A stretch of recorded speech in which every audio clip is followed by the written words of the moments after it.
টাঙ্গাইলের মধুপুরে সওদাগরদের সন্ত্রাসী, চাঁদাবাজি, মাদক ব্যবসা ও বিনা কারণে সাধারণ মানুষের উপর অত্যাচার ও নিপীড়নের প্রতিবাদে বিক্ষোভ মিছিল অনুষ্ঠিত হয়েছে।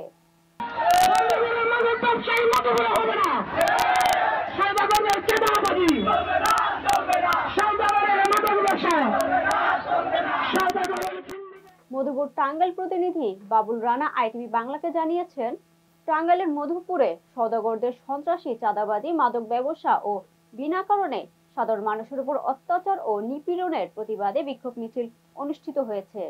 শনিবার ২৬ এপ্রিল বিকেলে মধুপুর রানী ভবানী সরকারি উচ্চ বিদ্যালয় মাঠ হতে বিক্ষোভ মিছিলটি বের হয়ে পৌর শহরের বিভিন্ন গুরুত্বপূর্ণ সড়ক প্রদক্ষিণ করে মধুপুর বাস স্ট্যান্ডের আনারস চত্বরে সংক্ষিপ্ত সমাবেশ অনুষ্ঠিত হয়।